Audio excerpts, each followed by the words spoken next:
Hello, and welcome back to Intern to Empire, where we talk to young people and get their stories and how they're winning in their early careers, industry, and life. We are your hosts. I am Ava Swinton, and today I have the lovely Ina Swinton as my incredible co host, and we have Aanchal as our guest. So if you guys could please both introduce yourselves, starting with Ina and then Aanchal. Hi, I'm Ina Swinton. I am Ava's mom and co host, and I am super excited to learn about these amazing young people and mentors and how they are making choices, decisions, taking opportunities to win and to make mistakes and recover, all the exciting parts of journeys that we are hearing about here. And tell us a little bit about your background. Well, I'm an immigrant to America. I came when I was 9, and I had to do it the hard way, whatever way that was. But I went to public school, and I ended up going to Yale University, and I was the family translator because my parents did not really speak English. And then I went to NYU Law, and I'm also an actor and a writer and have done a whole bunch of things, but I've always been fascinated with big dreams and mentorship and sort of grit and choices. So I'm here to learn about how people are doing that now. And I'm excited to talk to Aanchal. Wow, thank you so much for that introduction. That's such an impressive background. Wow, I'm so excited to talk to you guys too. Share as much as I can, be as helpful as I can. I'm Aanchal. I'm from Texas, but I go to Georgia Tech currently. I'm a rising junior, studying aerospace engineering and computer science. And my end goal, my dream is to go into robotics, do robotics research, things like that. And yeah, I've like had various internships from working at NASA, SpaceX. Now I'm at Palantir. My goal is really to like diversify my experiences, see as much as I can, and try to work towards getting to my end goal. So Okay, wait. So tell us a little bit about high school. How did you find, because you study what do you study at school? Aerospace? aerospace, yes. Okay, so how did you find aerospace in high school? Is this something that always was calling your name, or did you explore that more once you got to Georgia Tech? Tell us about your process from high school to GT. Yeah, so I had always been really interested in robotics. Like since fourth grade, I had been doing robotics, and so I knew like some sort of engineering or tech would be for me. And I think like I was kind of being more like gravitating a little bit more towards the software side throughout middle school because I started like being on the software team and things. And then like entering high school too, like I was very set on computer science. But then like as I started to explore robotics more, I knew like that's kind of where I wanted to be. And I didn't really want to do like pure computer science because in my head that was like very much like software engineering and I wouldn't really have an understanding of like how to engineer a system as a whole, like the mechanical side of things. And I think like robotics as a discipline, you really need to understand how all the systems work together rather than just the software. So I like spoke with a lot of different people. My dad is actually an aerospace engineer. And at first he was like, absolutely not, like you should pursue your own path, like do what you want to do. But the more he talked to me about my dream, my goal, he was like, okay, like maybe you should talk to some of my colleagues and see if aerospace is what would help you get there. So I talked to some people he worked with, and he works at UT Austin Department of Aerospace Engineering. So he has colleagues that are doing like all different types of research. So I talked to a lot of them, and a lot of them were saying like, yeah, I think aerospace is where you need to be because it's so interdisciplinary. So there are people like designing like the outside, the structure of the spacecraft, people designing like the electrical components, people designing how like to propel the spacecraft, how to control it. And so you have to learn how to like fit all those parts together. And I think that's the part of robotics that was super interesting to me too, is like systems level, like how to fit everything together. So that's kind of like how I got aligned towards doing aerospace. And I also did like there's a program called NASA Seas, and I did that in high school too. And it's like a high school summer NASA internship, like exploration program type of thing. And so that also like doing that, I got more exposed to like aerospace, and I was like, okay, like I think this is definitely where I want to be. So Do you have brothers or sisters? I have a younger sister, she's 15. So is she also interested in pursuing robotics? Like, is this a family, legacy that you guys are doing? How does that work?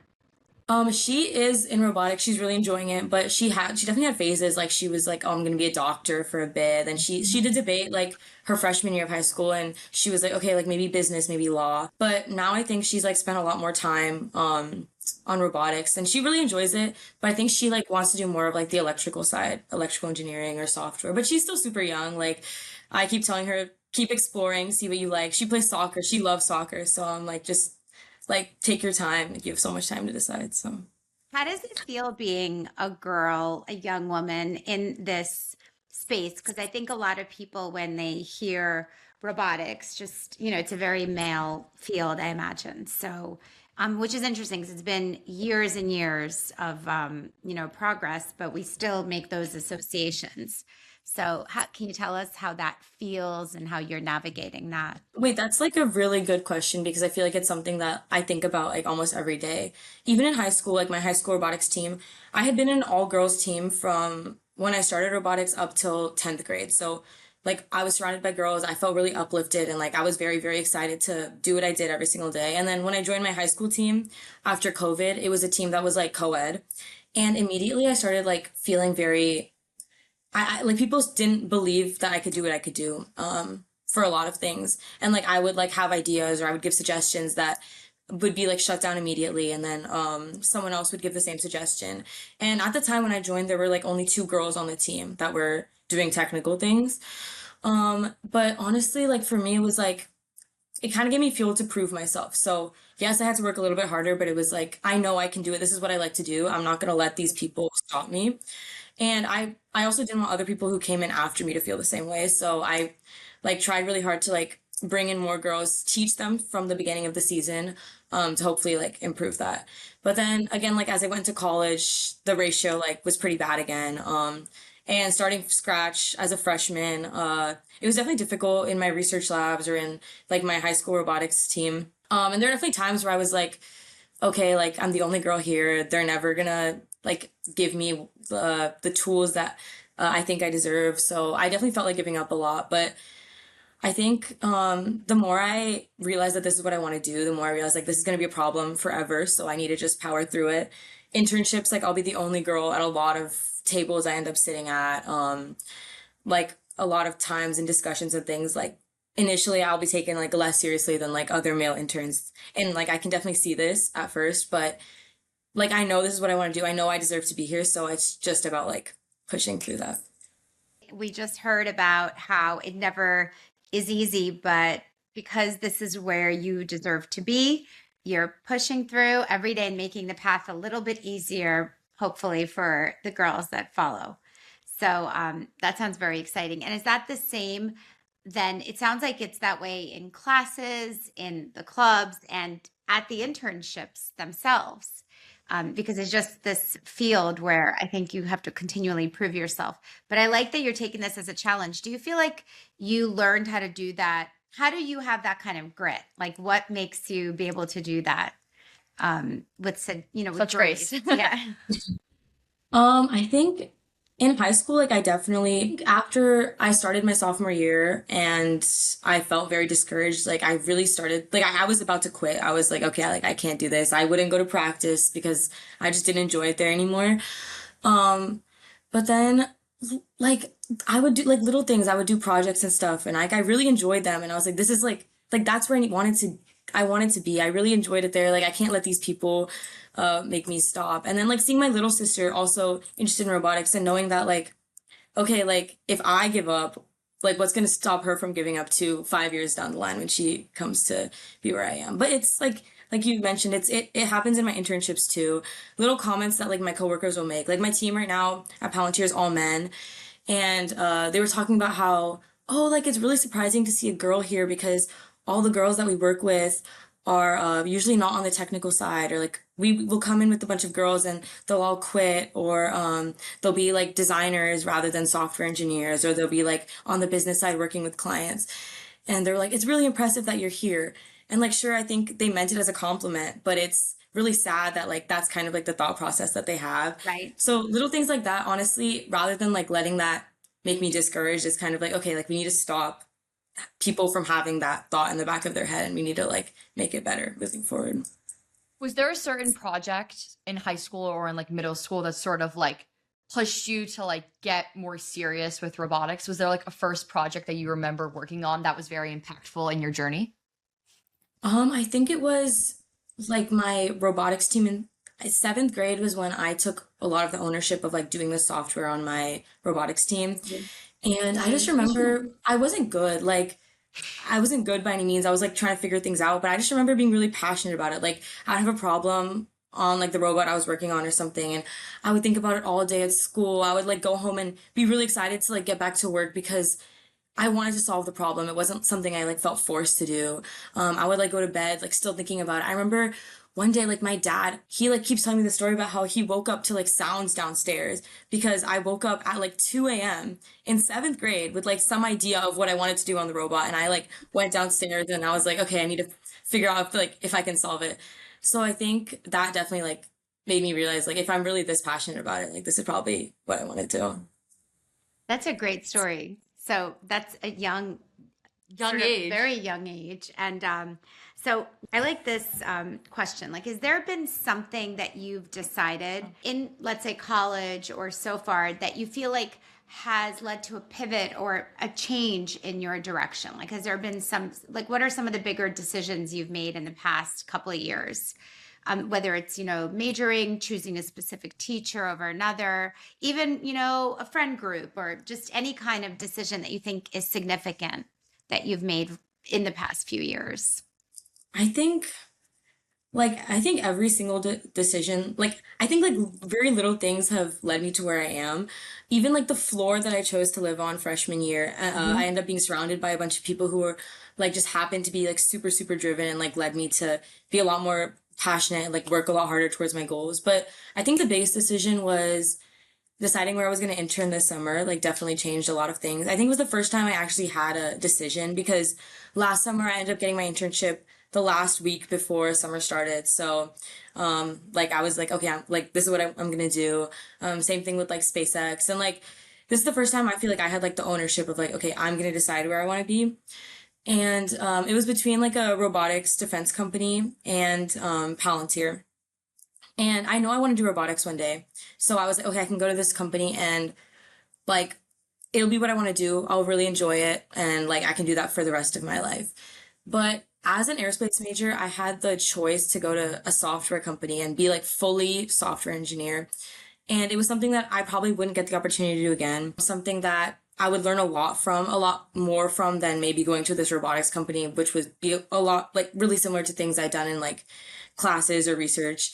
And it would just like open a lot of doors to me that like wouldn't be open if I had like stuck with what I was comfortable with. So I was like, okay, like I'm gonna go to this software company. I'm gonna go to Palantir.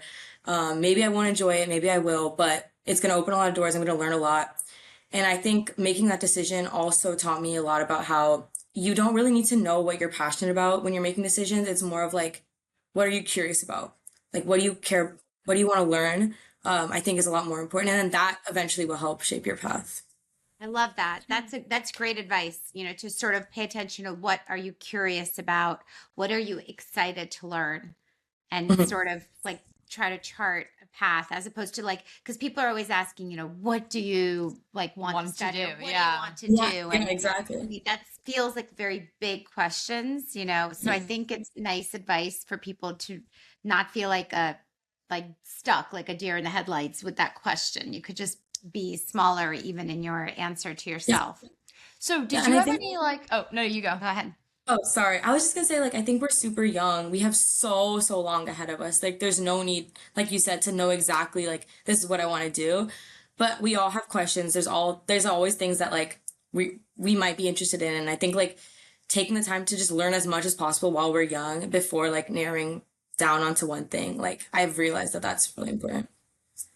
Have you had any mentors who have helped you through like maybe your decision about where to go, Palantir or the other robotic company, or through other important decisions throughout your life? Yes. So like as I mentioned, my dad was like a really great mentor in helping me decide like what I wanted to do in college. And then since coming to college, like I've really tried to reach out to a lot of people, meet as many people as I can, like talk to people, whether it's through LinkedIn or like mutual connections or something. Through a mutual connection, I found this guy who's a year older than me. He's also aerospace and also like really interested in robotics. And he's been like one of the best friends and mentors that I could have. Anytime I have a problem, whether it's like choosing classes for next year, a research lab, helping read through essays to apply to like fellowships or scholarships, or making a decision, or even if I'm like stressing about something random one day and I just want to like pick up the phone and give him a call, he's been super helpful. He like will randomly one day send me, oh, here's a list of scholarships you should like be thinking of applying to this fall, out of nowhere. And he's become like a really great friend too, like not just a mentor. We'll talk about life, we'll hang out all the time and stuff. So he's been great. And like the one thing that he's always told me is he helped me so much because he had a mentor above him that did the same to him. So he's been like really pushing me towards like give back. Like once you're at a position where you're secure and comfortable in yourself and you know where you want to be, like give back and do the same to people younger than you. So I Love that. That's, Oh my God. That's excellent advice. So be a mentor, pay it back, pay it forward, whichever way you want to look at it. So how do you be a good mentee? Like, are you also helpful to your mentor? So I know he would love to give back, but is there also a way that you find yourself, helping him in some ways as well? Or, what is your advice there? I mean, I think like just being super receptive. If he gives me advice, like taking it, helping it, reaching out to all the people he tells me to reach out to. But then also like I help him. Like he was applying to something a couple of weeks ago, and like I'll like help him read through his essays because he'll do the same for me. Or like, he's asking me like, oh, can you hold this class for me so I can register? Like definitely, he's done so much for me that I want to do that too. I was in DC for orientation a couple weeks ago, and he was in the city. But he like, because he lived in DC before, he knows a ton of people, but he needed a place to crash, and he was couch surfing. So like, obviously like letting him stay on my couch in the hotel for a couple of nights, just because like he's given me so much, like it's a no-brainer to do that too. So not just accepting his advice, but giving it back. What's one piece of advice that you would tell your high school self from where you are at right now? I think like there's so much time. I think everything I was doing in high school and even like the beginning of college, I always felt like, and I still find myself feeling this sometimes, but like I'm running behind, I'm running slow. Like every decision I make, if something goes wrong, like that's it, it's over. But it's really not. We have so much time ahead of us. Like a decision we make, a bad grade on a test, even like not getting into a college, like it's not the end of the world because genuinely, like we're like in high school, we're so young. We're like 17 years old, but our careers are so long. And I think it's also important, like, to just stop and enjoy life. Like, there's a balance, and like, we're so young. We need to enjoy life, and we have so much time to focus on career and things like that. Like, just like have fun, make friends, make memories. I think like being away from school this past year too has taught me so much about the people. Like you learn so much from the people you're with. Like I was interning in the fall, I studied abroad in the spring, and like every single person that I got close with like has truly changed me as a person. I think like you going back to Georgia Tech, and I think like if I were to tell my high school self something, it's like relax, meet people, enjoy, and like we have so much time to before we need to like actually be stressing. So I really like that. Relax, meet people, enjoy, and you have time. I feel like adults also need to remind themselves of that because sometimes, I mean, you're always going for something and then you look back and you're like, ooh, I like even yesterday we're driving and Ava said, this is how we used to drive to rowing. Oh, yeah. And I said, oh, I really missed that. But then I remember when we would drive to rowing, sometimes we'd be so stressed and you're like, ugh, I'm never going to get there. So it's the same thing. Like all those things go by so quickly we did that for years. We drove to this drive and suddenly you can't do that anymore because that part is over. So it's very difficult to be so intentional, with everything you're doing that you're also in the moment. Like appreciating the moment instead of being like, when are we going to get through this traffic? It's the same thing every day. I have a question. exactly. I have a question. I think I want to start adding this to our podcast question repertoire. But what is like the scrappiest thing you have ever done? I love that question. I know. I was inspired by my. Wow, that's like a really good question. It doesn't have to be like the scrappiest thing you've done, but it's like something very scrappy that you've done. If you're picking between a lot of stories. No, I'm trying to think of like a story. I guess like elaborate a little bit first. Okay, so like when I think Like of something that scrappy, might like make you like if you maybe told someone you'd be like embarrassed or maybe it's a little cringy or maybe it was a little brave. Like what's something you did that, felt like you or maybe going outside of a line. yeah, like for example, you there know? was this guy that I was recently talking to, and he really wanted to do research under this professor. But Oh, this okay, yeah. professor was completely not answering his emails. He kept showing up to his office. The secretary was like, "Yeah, you can't see you. He doesn't have time to see students. Like, no research is being done right now." So he showed up to his house. Showed up to his house on a day when he was like walking out of the bus and like caught him for 30 seconds, pitched what he wanted to do research on, and now this professor has been a mentor of his for the past 3.5 years. And he just wrote like an 100-page research paper about like sustainability in India. Which So- is funny because you could think of that as something like a little stalkery, right? but it that was like came- to him like a very hard thing to do, like very like no help, like he was just like doing like a scrappy thing. Yeah. So like, and you could always come back to this, but basically anything that you might feel like you were like, I'm not sure if I should do that, but you did, and it ended up Like okay. cold reaching out to someone, and it was like the hardest thing you've ever had to do, but it was like super duper helpful and paid out in the end.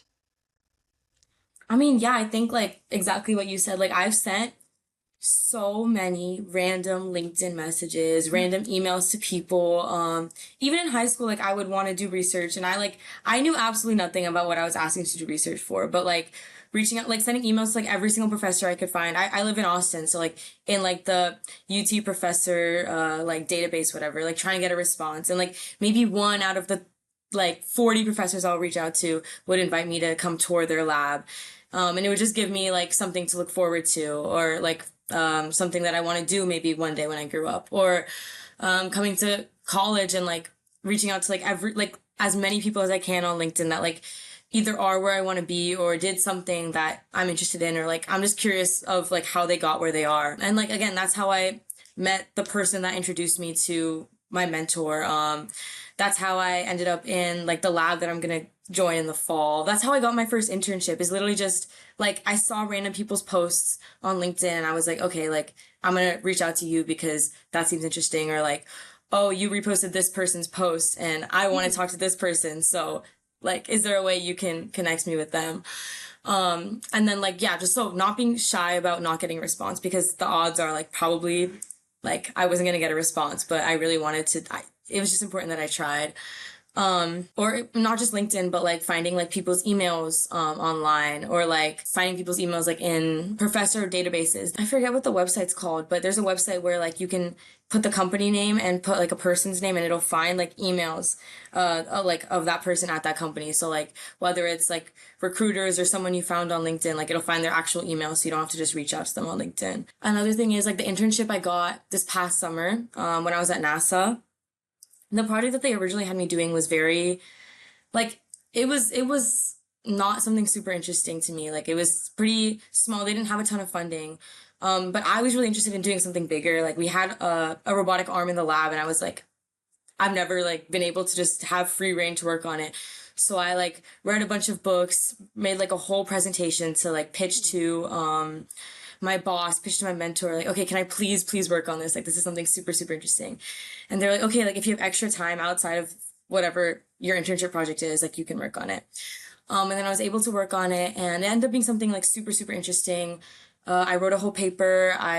We had a poster presentation at the end and like my boss, the like leadership is so impressed that they were like, okay, they really wanted to patent it. So there's like a NASA internal patenting system, that I was able to go through. It's called like an NTR, like new technology report. So I was able to submit one, for the project that I worked on because they were like, okay, like this is new technology that you developed. Like we want to, keep it. And then I wrote my paper and they were like, okay, that's awesome, but we're not gonna pay for you to publish that anywhere. We're not going to help you like submit it anywhere because it was like your independent work.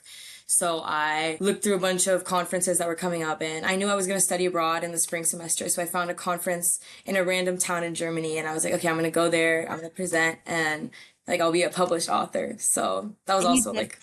And you did that? Yeah. So I was in. God. Wait, that's very scrappy. That's like this is super like the scrappy. definition of scrappy. You just said like 100 scrappy things. So what was it like presenting your Yeah. research paper in Germany? It was I was like super scared, but it was great. I was in France for school when I was abroad. And it was a really small town called Oldenburg, Germany. Like I was at the University of Oldenburg. So I went there, I got there somehow. And like this was during the school week, so I had like exams and quizzes coming up later in the week. But it was so cool to meet so many people because it was an international conference. So it's not like the same researchers from the same companies that you'll see in like an American conference. It was people from India, people from Korea and South America who were coming to present their research, all across Europe too. And I met people who had like robotic startups in their garage, and they like came up with something super cool that they wanted to present. So I like met so many super interesting people that I'm still in contact with.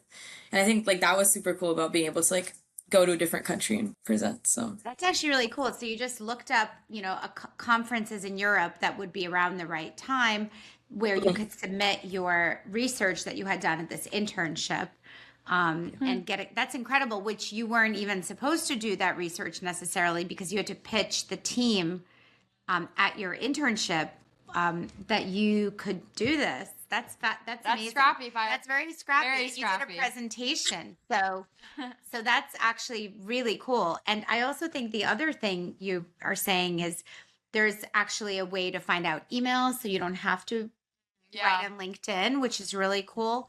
And also to not be afraid of getting those no's, when you yeah. do email. So I think that's pretty scrappy, right? Because you have to be able to just put it all out there and really not judge yourself if you're not hearing back from, let's say, 39 of the people that you've emailed. So Yeah. and how did you even know to like is there ever a time that how did you know to do like that as well? Like did you just say, okay, I'm just going to email people? How did you first like think of that it's essentially like in sales, you're getting your targets? I mean, is this something that is just sort of expanding on what you've done in the past, or like when you were new to LinkedIn, I know Ava, when you were first new to LinkedIn, you were like, Ava was like in a candy store, she was like, oh my God. It was like crazy. Literally, I remember when she first got on LinkedIn, Ava was so excited because there was just something about it that you really loved. Like, Love it. yes. It's also just like fun. Like until you get 500 connections, it's like, what comes Yeah. 500 plus? Yeah. I was like, I remember I got it. It must have been like sophomore year of high school, and all my friends were like playing a game who can get the most connections. Yeah, well, you've always loved connections. Yeah. So I think for you, you're like, wait a minute, there's like a place where I can just Keep everyone you know. everybody I know ever. And you're like, and so I think for you it was really a natural fit. Yeah. But just sort of know that they are real people. So you really are still putting yourself out there, I guess, when you're writing people you don't know. So is there like a little jitter you get right before you press send, or have you learned to is there any anxiety, or are you just like, Zen master now, and like cold mailings? At first there was a lot of anxiety. And I think like in high school, I think like when everyone's in high school trying to apply to college, you really want to get as much on your resume as you can. And so I was like, okay, I really want to do research. So I just one day decided I was going to email like all the professors. I even started reaching out to like random companies, like small like startups in the area. And I was like, oh, I'm a high schooler. Like, would you be able to give me an internship? Like I knew nothing back then, but I just was really like I really wanted to at the time. And then I think coming into college, everyone always talked about like networking, connections, like coffee chats, all this stuff. So I was like, okay, I really need to start doing that. So I guess it was kind of a product of like the people I was around too, because everyone was kind of doing that a lot. So I was like, okay, I need to do it too. And yeah, at first it was definitely really, really nerve-wracking. I was like, oh, what if they say no? Or what if they don't respond? That's so embarrassing. But honestly, everyone was there. Like everyone was the person reaching out to someone on LinkedIn, like trying to get a job or trying to talk to someone. So everyone knows what it's like. And like, yeah, there are times where I'll reach out to someone and they won't respond, and then I'll end up like working with them. Like I remember I was interviewing for SpaceX, and I saw someone on LinkedIn who worked in my lab and was in the same role on the same team that I was interviewing for. So I like reached out to her and I was like, hey, is there any way you could help me prepare for this interview, whatever, whatever. And I got no response. And I was like, oh, okay, that sucks, but it's okay. And then I ended up getting the job walking into work on my first day, and she was like sitting right there, like on my team. Like I worked with her the whole summer. And like she like she didn't care at all. Like it's like honestly, people are just like either too busy. It's never anything personal, and so I think like that kind of helped me get over my nerves also. Oh, that's interesting to just because you weren't like, oh my God, she never answered me. And it was, it wasn't like Sort of high just like school. let it go. Yeah. What's in the past. I was exactly. So just moving on and Like I pushing. definitely was like that at first, but when I Yeah. talked to her, she was like, "Oh, you reached out to me. I totally forgot. Like I totally missed your message. Otherwise, I would have responded." And then you kind of realize like, oh, these people like there's no ill intent. They're not trying to ignore you on purpose. They're just busy. They're just humans too. And so that kind of helped me get over it a little bit too. I think it's a great reminder Yeah. to us as well. Because Like, I every always day, feel yeah. bad. Like sometimes I'll forget to answer a text Right, or I'll forget to answer like a LinkedIn thing. And then I'm so mad when people don't answer me. And I'm like, well, Mhm. I literally do the same thing to others. Like it's just like a thing. Like it passes. Like you see the notification come in, and then you're like, yeah, I'll answer it later. And then like later just keeps moving Right, later and later, right. and then things Mhm. just like pile up. Yeah. So just Yeah, give and then yourself it's a too break. late to Yeah. like actually respond. Yeah. Exactly. Anyways, wait, let's do some fun questions. Talk about, so I know SpaceX, you were in LA, right? Mhm. So what was, Ooh, yeah, yes. I know, like I remember we you were love talking about LA. this. Tell us So- about like some of your favorite things you explored while working at SpaceX in LA. Like cool, like LA places, like parks, areas. I was there in the fall, so I got there in August. And so at the beginning, it was like perfect beach season, super hot. And my apartment was super close to the beach, like walking distance. So a bunch of the interns would meet up near my apartment. We would go to the beach. And I also ended up having like a pool and a hot tub. So we would chill at my Wait, place afterwards. Were you in Santa Monica? I was just south of Santa Monica. It was Yeah. like Playa del Rey. Yeah. Cool. It was Yeah, Oh, I really remember great. Playa del Rey. It's like near Marina del that whole Yeah, area. yeah, Yeah, yeah. yeah, exactly. You guys, Yeah, yeah, you yeah. guys would go to the beach a lot. What else? That sounds Yeah, go to the beach, have like beach bonfires, whatever. We would go on hikes. Like we did the Hollywood sign hike. We were planning to go to Griffith? like there's like a lot of national parks nearby, but it ended Yeah. up getting like rained out. There's so much to do in LA actually. Like K-Town is beautiful. We would do like karaoke in K-Town or like We try did a bunch that. of different Yeah. food. How many months were you there? Like 5, 4? 4, yeah. Okay, there's a place a long on Sawtell Boulevard is like Little Tokyo. There's a place called wow, I like am forgetting the name. I can look at it's like my number 2 on Belly. But Well, look, yeah. So you'll have to. Well, yeah, connect no, on what, Belly yeah, we so will that- connect on Belly. Wait, so fun. Okay, so now you're in New York. What's the difference? Like, which did you What's the did you like vibe? LA Which better? Do you like New York better? Like, what have you been liking so far? Just off like not company wise, just like the vibe of the yeah, area. yeah. Wait, I love New York so much. I think LA was definitely also a little bit difficult because I didn't have a car. So in Okay, LA, yeah. like you kind of need a car to get around. So we would Right. Uber as much as we could, but it was still hard. New Waymo? York though, yeah, Waymo. We would Waymo a lot. I would I took my first Waymo. Oh, Oh my god. Wait, I took like 20 the last time I was in LA. They're just so cheap and like perfect. Like, what were and, your like, thoughts? wait, Oh I my God. love Waymo. I loved it so much because it's also like very cute. It's also my I mom know. loves. Then She's it- a big talker on the phone in Ubers, so it's like, anyways, there's like she must have like a minus like 5 review. I know. My husband's always like doesn't want me to use his account because he said that I took it down or something. Yeah. But I don't think But that's they true. also just put Waymos are like all in Nashville, so like everyone at Vanderbilt uses them constantly. I love them because there's like a little hat sort of Yeah, on it, it's so right? Like cute. it's like sort of cute. So it comes They'll and like put your like initials on it and stuff when Yeah, it's picking it's you like up. It has your initials on the rotating hat. Yeah, Yeah, you yeah, should look yeah. next time. It's Oh so my cool god, when I'm it's coming to gonna pick you look up. next time. the whole thing is super Wait, cute. it's just also just like sometimes I don't want to talk to someone. I just want to sit there and like have my Yeah, music yeah. and like be And relaxed. It's also just really cool. Like if you really think about it, and I mean, it's so the future. It's like it's really here. Yeah. You know, when you It's get so- into it, I mean, it's what could be more future than like Well, a I read a self-driving crazy car, article and it really. was like if 99% of people, no, if everyone used Waymos, we would have like a decrease by 99% in the US. Wow. If every single person had a Waymo. Obviously super like, Wow. unrealistic because like Right.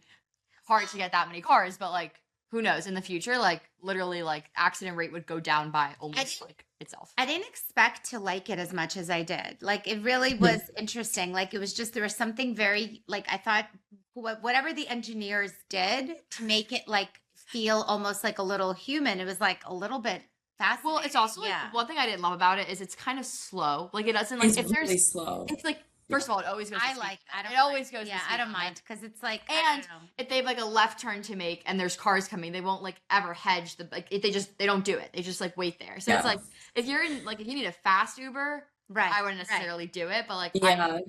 anyways, wait, so New York, you think it's like more walkable, you like it. Like keep telling us about Wait, like why you I like it. love New York. I love how there's like always something to do. And I feel like there's so many people here. Like I have my friends from work, I have my friends from school. My friends from school have their friends from work or their friends from home, and then I'll become friends with those people. My friends from work have their friends from school, and it's like there's so many people here, and it's so easy to just go do something. So I've been trying to do something new every day after work, like go hang out with friends, go like walk a new neighborhood, see something new. And then the weekends are like so much fun too. There's like always something new to do here, and I feel like it just makes it Also, so you're here fun. probably in like the best summer, like with the World Cup and with the I know Knicks. this It's And like the summer, Knicks. this this summer is like is really the fun. New York summer. I mean, I no, I really feel like there's never been a summer. I mean, it reminded me of like the The old like New old, York yeah, like literally the before old the New York. pandemic. There were just so many more people. People seem very vibrant. I actually read. I have to find this article, but there's actually like a psychological phenomenon when like people around you are excited about things, like it's contagious. So you actually it lifts your, it's like there's the euphoric feeling, like whether somebody's losing. Also, There's even just so if much people don't emotion care in about there. sports, like Yeah. I've personally like not a very like I like basketball, but all of a sudden I'm like the biggest basketball fan. I'm Yeah, going well, to everything. my mom, like Ava's grandma's, like suddenly knowing that there's supposed to be, I don't know, is it like 11 players on a team? Yeah, I or didn't even know something? that. She She knew was that like- like she the was like, English team had like one less player, and they still want like it's crazy. It's making fans, Yeah. and then also giving conversations. Wait, so what have been your favorite like restaurants to explore in New York or favorite like areas? There's a Thai restaurant really, really close to my office that we go to a lot, and it's really good. It's called Thai Villa. I really like it. So much Italian food here that's so good. Like even like the little pizza shops, like I feel like I love them. East Village is like so cute. Like I think if I come back, I would really want to live in East Village. My friend lives like right on. I don't know if you know St. Mark's Place. Yeah, that's where My friend my lives like best friend lives on St. Mark's. yeah. My friends live right on St. Mark's Place, so like I always go to their place, and it's so much fun. It's so lively. There's always something to do. Yeah, it's like That's it's so great. funny because I went to NYU for law school. That's So like that area. It's that Yeah, area. yeah. And I remember at one point, like my boyfriend at the time was looking at an apartment on St. Mark's Place. We used to go to St. Mark's all the Because time. that's where the comedy There's club like, is, right? yeah, and Yeah, well, yeah. the diner, the Veselka Ukrainian diner is sort Is of it still somewhere there? there. I think it's still there, but there are a lot of, there used to be a jazz clubs and restaurants. I have a question about, like, and I think what's interesting is, do you think that people sometimes find you intimidating? Ooh. Like, like let's say you meet some guys, like, for dating even. No, I'm curious because, everybody's obviously there. We speak to so many intelligent people. There's just something about, when you talk about robotics and like NASA that, the same thing that made you feel a little bit nervous before, when you were younger. Like, how does it feel now when you're like walking around the city and you're like, this is what I'm doing? I mean, do you feel like people are like, like a little bit in awe, or I don't know, how do you think people feel when they meet you? Like, are guys like, oh my God, like she's like, this is crazy. Like, do you feel like you're intimidating people, or what do you think? Maybe a little bit, but I try to make it like super. I try not to brag or anything, and like I try not to bring things up unless like I'm asked about it. And I Right. think like just making it like a really casual conversation helps a lot too. I was just saying, I don't think I Yeah. knew where you worked until like 2 hours into our conversation. Literally, we were talking for 2 hours, and then someone mentioned like, "Oh, like, you work blah blah blah." And I'm like, "Oh, I literally didn't even know because you are like probably the most humble person I've ever met." And I was It's like, it's sort of totally like, couldn't tell. well, it's sort of like being a celebrity, right? Like you can't, like, when you meet people, like you can't always be like, oh, I'm doing this or I'm doing that. Just because I think it's because we have this whole thing with math, let's say, right? Like a lot of people feel like math is scary. And so you have to, I know that when I was in high school, I did a lot of math and I was on the math team. And I think sometimes I people, promise you, I don't think many people thought you were scary. well, I think I tried very hard not to appear scary. And to be honest, if I could go back, You'd be and more if scary. I would have taken more advantage. I think that we were taught back when I was in high school, and especially I was from another country. Like, I think I didn't want to intimidate people. So even some of the mannerisms I picked up, like they were intentionally to sound maybe not as smart as I was. And I think what's nice about girls now is maybe people are owning a little bit more that it is Well, I just think it's okay like to cool. I think everyone like at least what I Yeah. think is like it's very cool to be very smart and it's very cool to like be confident in what you Yeah. do. So like when people are like, wow, like she's so badass, I'm like, just because like I like talking about like things I'm passionate about or things like I'm doing, like I think it's cool. Like I think maybe like back then it was like, and I'm sure there's some people who still think like, oh, ill math and like ill like you're like you like what you do and like ill, and I'm like, well, that sucks. Like Yeah, if I Yeah. could go back, that's what I would do differently. I actually feel like I would be more proud of being really great at I think math. it's like a new It's thing. like, I think it's like a yeah. new like in our generation, like not necessarily And your it started generation. happening in my generation as well, but I think it's definitely a nice thing. Like I think, I think it's nice not to have to dumb yourself down Yeah. in No, no, no, places. no. We do Yeah. not dumb ourselves Yeah. down. I think it's also something like I've been trying to work on too is not like yes, it's important to be humble, but also like not try to hide it either. Because that's definitely like a Yes, big part of who I am. And then when I met you, exactly. Ava, like I was so in awe of you and like you were so passionate about so many things. And I was like, wow, like yeah, like you're so badass. Like that's so great. Um and like I feel like the way you talk about what you're passionate about, I've been trying to like also like talk about it a little bit more and like not try to be like super humble. Wait, But you're one doing thing I a have great noticed, job talking about what you're passionate But about. Like no, I but can that's see, we can but feel the passion but coming that's through the actually what screen. I'm saying. Like if I could go back, I would be more owning of the fact that I was really smart. Like why do I have to speak in I think so I think it's nice when women can own their power and not try to definitely. diminish Isn't what the yourself. movie Hidden Figures was about? Yeah, and I Yeah. just think in general, like so much of it, it's like a real tightrope, right? Like you want to be attractive and not intimidating, but yet at the same time, you life is hard. So being smart is a real important part Mm. of who you are. So it's sort of like you don't want to be too humble, but you want to be a little bit humble. I have a question. Okay. I have a question about so like I feel Yeah. like people who are quote unquote smart, like stay up to time with the news. What are ways you stay do you read the news every day? Do you like listen to podcasts, magazines? Like what are ways you stay in touch with important news updates in your industry? I like to like I do try to read the news every day, like different news outlets too, like not the same ones. So like getting all sides of the Mm-hmm. story. I Mm-hmm. think also like going to work, and like cause I work in tech and so I stay like really up to date with things because everyone at work is talking about it. People will send things. And then my roommate like reads the Wall Street Journal every day. So I've been trying to like okay, like I should do that too, especially like the sections that I'm like more interested in. But yeah, also like talking to people, asking questions. Everyone is doing something cool and everyone kind of knows about what they're passionate about. So talking to people, asking questions about like, oh, like I heard about this. Do you know anything more about it? Things like that. But yeah, I do try to read the news every day. That's I great. actually I wanted think. to Go oh ahead. sorry. I Oh no, wanted to you go go ahead. back to what we were talking about like being intimidating because one thing I have noticed is like even if people aren't intimidated, I feel like people can get competitive. And I think Okay, it's like, that's important to think about, I and I think. think, yeah, yeah. And I think like when people, like people definitely do feel like competitive and then are like less willing to be friendly with you or be your friend or like, Mm-hmm. and I think in cases like that, then it's like a really important balance between like owning up to who you are and then like realizing things like this. But then I also like, I met a lot of people, especially at NASA, I think like very specifically who they were super successful, super smart, but they weren't competitive at all. And it was so different from like the environment I came from at Georgia Tech, which is like a really competitive school. My high school was super competitive. But then going to NASA, like everyone was really, really willing to like, they were proud of each other, like uplifting each other. And so I think like finding people like that is super important. And like being able to tell when people are like intimidated versus competitive versus like actually genuinely happy for you. I think that's a great topic because I think that's what I was getting at as well. Like, how do it's sort of like shining your light.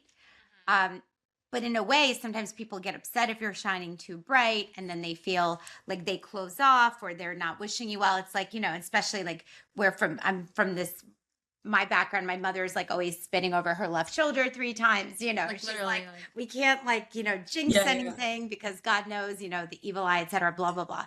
So, so I think though you're hitting upon a very important thing. You went to a very competitive high school and the I still feel like I'm in a very competitive and school. Yeah, internships yeah. are competitive, right? And work is competitive, especially at the levels that you guys are at. So I think that you're right. It's like a really delicate balance between being proud of what you have, being happy to share, and then, but still dealing with people feeling either intimidated or resentful, right? Or jealous, even. Like, that's really very honest of you to, like, I'm sure that's what happens, right? Because when you have a lot of things going for you, even if you're working hard and you deserve all these things, people can still feel a bit like, like my internship's not as good as that, or I don't like go to the same vacation place, like whatever it is, especially on I think Instagram especially and LinkedIn. and LinkedIn. I would say like right? LinkedIn with like seeing like where people get internships, like everyone I'm happy to knows. announce that. Yeah. And see, I actually that's something I never post about my internships. And I've been Right, trying to right. get better because I'm like always like I don't want to rub it in people's faces that like what if like there was an internship that I applied for that I didn't get and I met the person who got it and she was like, yeah, I actually didn't post about it because I wanted to keep it like on the DL Down low. that I got it. But like now that I'm there, like I'm happy to like post about what I'm doing. But like I don't know, like I also try not to post about what internships I get just because like there's such a culture for posting internships. Like I'd rather post like thoughtful leadership on LinkedIn and like things I'm thinking about and work that I'm actually doing, but instead of just like saying like, oh hey, I got this internship. Like Right. Yeah. It's really, it's also like who knows what work it's you're actually tricky. doing at the internship. Like I'd much Yeah. rather post about like cool work that I'm doing and like that I'm actually like I have like progress on instead of saying like, hey, I'm gonna be doing this. So I don't know. That's like my opinion on LinkedIn posting where you're getting an internship too. But I know everyone else, there's a lot of people in my school who do it. So I don't down anyone who does it, but that's just personally. Yeah, well, it's a little bit like FOMO, right? Whenever you see people like, on vacation or at a job or, going to 3 proms, not one, I don't know what it is like, but I know it's hard. I think because so many things are public, we all have to deal with that, at every Certain place. part and you're like, yeah. Right. And it's like you don't want to jinx things because sometimes if you're too happy, you don't want people to be like wishing that you fail, right? So it's Hard medium. well, the whole thing Yeah. is hard. It's like, it's hard to juggle. I think success and Humbleness. humble and being humble. I think those are two like they're flip But also Yeah. being like passionate about like talking about how well you I don't know. and There's- owning that it took hard work, no matter how fortunate you might seem to someone else, right? Like it's still your work that led you there and your ability to take risk. And I think that's actually so taking risk. I mean, we've talked a little bit about that. Sort of how do you deal with taking big risks? And so like looking 5 years from now, like what are some of the things you're hoping to achieve or to learn? like the most like audacious goal you have, if you could achieve that in the next like 5 to 7 years, what would that Yeah. be? So like I've been really thinking about getting a PhD recently in like robotics or something. And then the goal is to work in like one of these like big industry labs doing robotics research, like after getting a PhD. Like I think if I could do that, that would be the goal. And then also this is like low-key so out of left field. But I've been really thinking about doing something in policy, like way down the line. So not like I think I want to do research, like stay technical for a little bit, but a lot of my SpaceX work. So like yeah, let me explain what I did at SpaceX for a bit. But I was like talking a lot with going back and forth with people like who are working close with the government and things, helping figure out like more of like the mission management side, like contract negotiation. I was like working on like the defense satellite constellation, so figuring out what is that going to look like basically, and like going back and forth with these people who are like planning the missions. And it ended up being like really, really great. I ended up being able to contribute a lot to it. It was almost a leadership role of sorts because I was working with so many people on these teams, leading these meetings that were like, let's talk through, here's like a plan I have. Can you give me like this information? Can you give me this information? And then going back and forth with people who were like working with the government, things like that. And then being able to like negotiate these really, really, really big ticket contracts. And so that kind of really got me thinking about, okay, what if one day I got like a master's in public policy or something, and then because I have like a technical background, one day I'll go into like robotics or AI research or space. I have like a space background, like I could do space policy or AI policy, robotics policy down the line. And I have this like really technical background to back it up. So that's like a really, really audacious goal. That's like way love far. it. Well, it's what we need, right? Because now, I mean, well, even recently, right? I think Anthropic has the new Fable, right? So this Yeah, new exactly. came out, and they had to hold it back because of potential security risks to literally life on Earth or whatever, in our country. Yeah, So yeah. we definitely need people doing people that. to understand what are the risks of new technology, like, and very specific risks, right? And how to guard against things that, we see in the movies, right? Like, Yeah. so, Yeah. and it's crazy. And I think now with technology, and it's always felt that way, I'm sure, in every age, right? That, like, oh my God, life on Earth is the thing that's at risk, in fact. But I think it does feel that way, especially with all the machine learning. And I know you're an expert, I guess, on machine learning more than, I guess, another layperson. More than us, I would Yeah. say. So what is your take on machine learning? Like, do you have a big sort of, like, top line, or what do you think? Like, are you optimistic? Are you, like, where are we going with your generation that's dealing with this right now? I think AI is definitely going to change the way we do so many things. I think it already has, but I think in the future it'll change it a lot. But there definitely is a potential for it to go too far. Like again, we saw with Fable, like it's getting close, and that's why I think it's really, really important for there to be like policy being made, like people out there trying to decide how far are we willing to take it. But I also do think like the researchers are going to move faster than the policymakers. I feel like that tends to happen a lot. So I think it's like a really, really fine balance. And it's also like, okay, if the US like stops doing this research out of fear, will someone else like in a different country like end up getting ahead of us? But I think it's definitely really important too that we continue to do it because it'll like again like the internet, people were scared of the internet and it ended up like changing so many lives. I think like AI will definitely like change us for the better, but we just have to be careful with it. And then like again as robotics gets like merged with AI and like it becomes like physical, there's also so many limitations with that, but it'll help so much too. So I'm definitely excited about it, but just a little bit wary. It's crazy because even like little things, I just got served some ad on Instagram, and it was like a little robot that follows you on the tennis court and, like, films your game, and like it looks like a tiny little dog almost. But like, but what's funny is how quickly it got financed. So they were trying to raise, I don't know, $50,000 to develop this thing. That's it. They had $1 million like already, and they kept on getting. So people are so excited about all this new technology. I mean, this is Well, like even a there was tiny this guy little on, I example. don't know if anyone's seen this, there's this guy on like America's Got Talent that did this like crazy like dance video. It was like him and then like 12 other robots, and he got like 4 yeses like instantly. I don't know if anyone, my dad and I Oh my were God, I watching have this. to watch this. It's kind of crazy. Like he's breakdancing in the middle, but And every are they move that, actual robots? they're actual robots, and every move that he does, like the robots do like a different move. So he's like a dancer slash technologist? Yes, like he coded these own robots. Oh to, my like, God, that's and a then new like talent. and then like there was times where he would go in front of it and like he would like touch the robot and the robot would like follow him exactly. Wow. And then he would touch it again and it would go into the choreographed routine. It was crazy. I've like never seen anything like that. So that's a talent, right? To use like technology to sort of augment your dance and performance and human connection skills. Yeah. Wow. So that's, Anyways. yes, I think people are super excited. I mean, so we can't wait to hear what you're going to you be do down the doing line. next. But wait, this is a great segue into our final question. What are 3 things you're looking forward to? It could be like in the upcoming school year or for the rest of the summer. Let's do like one personal thing you're looking forward to, one like academic / work thing, and then the third should be like a fun like social thing or like something like or 3 things in any of those categories. 3 things in any of those categories, but like try to do like 3 like fun different things.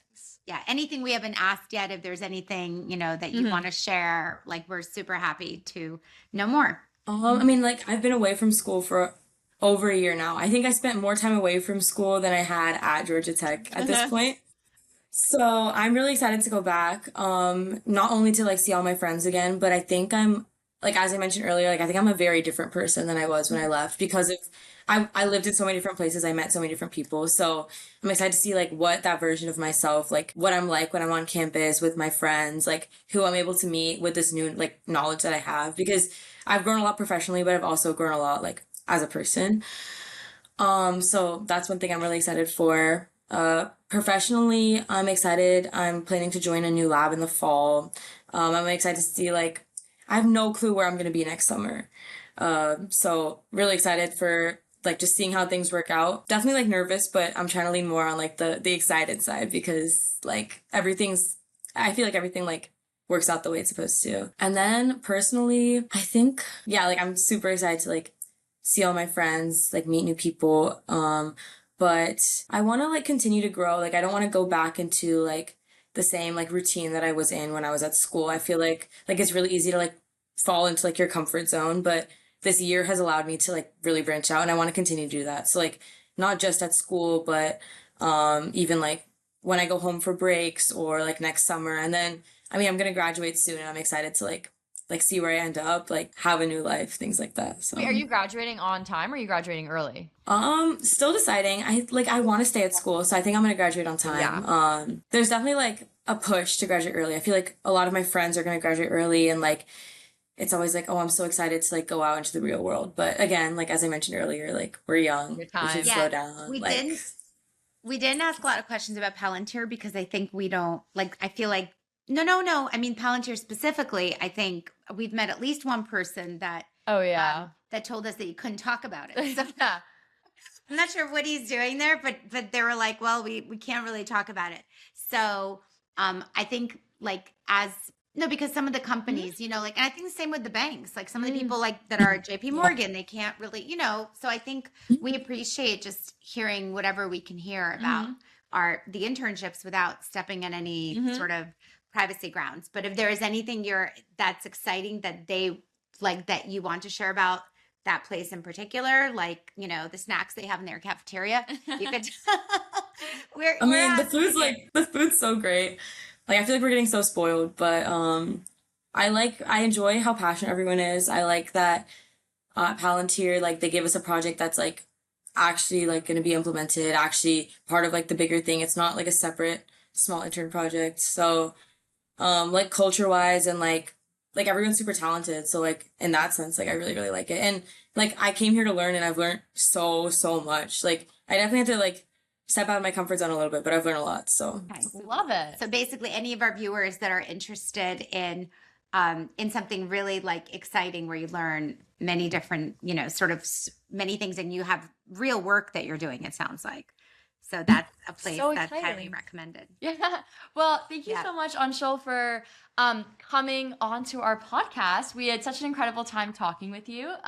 Thank you, Ina, obviously, for being an Yeah. incredible co-host. And just one more thing about Georgia Tech, in Oh. case we have viewers that, you know, people that are interested in Georgia Tech, is there anything, you know, about the school or anything specific that you think like is a standout, you know, for any people who are considering potentially applying to Georgia Tech or, you know, that sort of on our younger side viewers? everyone is so talented and so passionate. I think like being surrounded by people like that really makes you like push yourself a lot harder.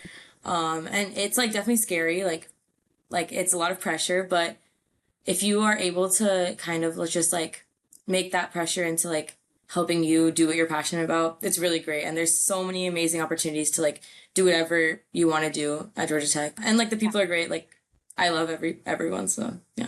Love it. Okay. Well, thank you so much, Anshul. Thank you so much. Thank you guys, our listeners, for tuning in. Yeah, and this was such an incredible episode. So excited. I think if we have any girls or young women that are interested in technology, I think this is like super inspiring to, you know, so apply to that, you know, Georgia Tech or MIT, like, you know, it's you'll find your way Yeah. there. And so don't be afraid of risk. Anyway, watch this episode. but I'm excited to have it's nice to hear from a woman in this space and how you deal with all the different challenges that come along with that, but also all the different gifts. So Yay. super Thank you exciting. so Thank much. you guys so much.